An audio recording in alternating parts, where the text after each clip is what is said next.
आवास एवं शहरी केंद्रीय राज्य मंत्री भारत सरकार तोखन साहू ने शुक्रवार को भाजपा संभाग कार्यालय बीकानेर में प्रेस वार्ता की। इस दौरान उन्होंने केंद्रीय बजट पर चर्चा करने के साथ पत्रकारों के सवालों के जवाब दिए। उन्होंने कहा कि भाजपा के शासनकाल में देश के कोने कोने में अंतिम छोर तक विकास कार्यों को गति दी जाएगी। और इस राजस्थान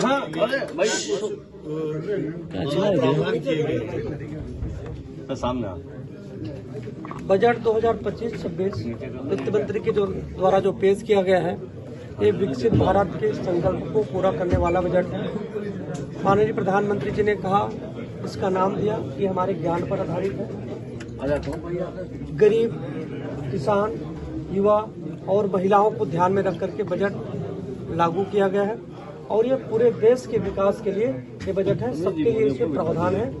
इसमें राजस्थान को भी रेलवे के लिए, शहरी विकास के लिए, उड़ान योजना के माध्यम से सभी क्षेत्रों में राजस्थान को भी इस बजट में अलॉटमेंट किया गया है। सर, आपके जो मंत्रालय शहरी विकास मंत्रालय, उसको लेकर के इन आपके शहरों को नवाचार के लिए उनमें और ज्यादा प्रगति हो, उसके लिए कौन कौन सी योजनाएं आप नई लॉन्च कर रहे हो? शहरी विकास मंत्रालय को लगभग 1 लाख करोड़ के बजट का इसमें प्रावधान किया गया है।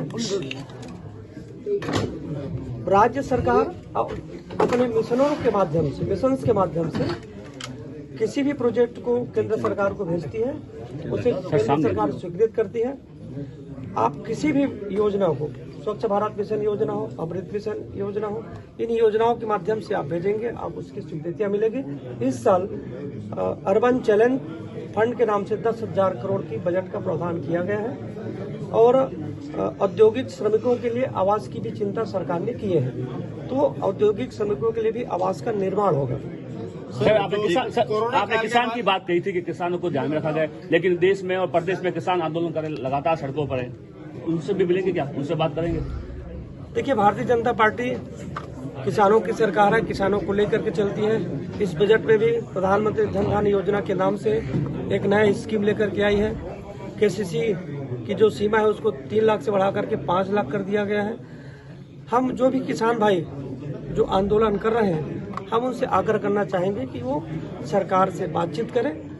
अब बातचीत करके जो उनकी समस्याएं हैं उसे बताएं और निश्चित रूप से सरकार उस पर विचार करेगी। कोरोना काल के बाद से इतने साल हो गए, सीनियर सिटीजन्स का रेलवे कंसेक्शन बंद है, पत्रकारों का भी काफी कोटे बंद है और विभिन्न तरह की जो रियायती योजनाएं थी वो बंद है। उन रेल में सीनियर सिटीजन्स को रियायती योजना वापस कब शुरू होगी?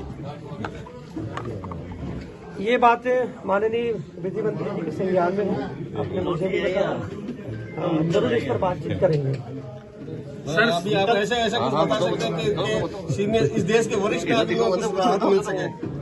सर, एक सवाल इधर संज्ञान में है और सर एक सवाल ये है, जरूर इस पर माननीय मंत्री जी से आग्रह। हाँ सर, बीकानेर में प्राइवेट कॉलोनीज बहुत ज्यादा बस गई है और शहर का विकास करने की आप बात कर रहे हैं, तो सरकारी जो डिपार्टमेंट है वो सही ढंग से काम नहीं कर रहे हैं। और अब बीकानेर की बात करें, मुक्ता प्रसाद और आवासन मंडल है, उनकी कॉलोनियों पर ही भूमाफियाओं ने कब्जा किया है। तो इसके लिए आप क्या निर्देश देंगे? यदि कोई अवैध रूप से किसी के ऊपर कब्जा करते हैं, निर्माण करते हैं और ये बातें हमारे संज्ञान में आती है, तो निश्चित रूप से उस पर कार्रवाइयां होगी। कार्रवाई तो नहीं हो रही है सर, यही तो कह रहे हैं। अधिकारियों को लेटर दिए गए, उसके बावजूद कोई भी गलत करेगा कार्रवाई होगी।